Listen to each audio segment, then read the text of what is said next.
புத்தி கூர்மை உள்ள ஒரு மன்னர். பொதுவாக மன்னர்களுக்கு சந்தேகம் வந்தால் சபையில் உள்ள சான்றோர்கள்கிட்ட கேட்டு தெரிஞ்சுக்கிறது தானே வழக்கம்.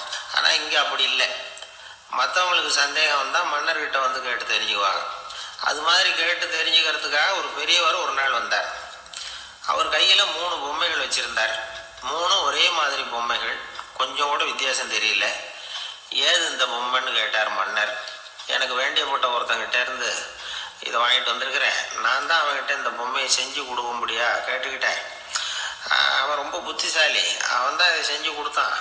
ஆனால் அதில் ஒரு சிக்கல் அப்படின்னார். என்ன பிரச்சனைன்னு கேட்டிருக்காரு இவர். நான் அவன்கிட்ட கேட்டது 3 விதமான பொம்மைகளாக இருக்கணும்னு கேட்டேன். அவன் என்னடான்னா 3 ஒரே மாதிரியாக செஞ்சு கொடுத்துட்டான் அப்படின்னார். அவங்ககிட்டயே கேட்கறது தானே அப்படின்ட்டு இருக்காரு இவர். கேட்டேன், அவன் என்ன சொல்கிறான்னா இது 3 ஒரே மாதிரி பொம்மை கிடையாது,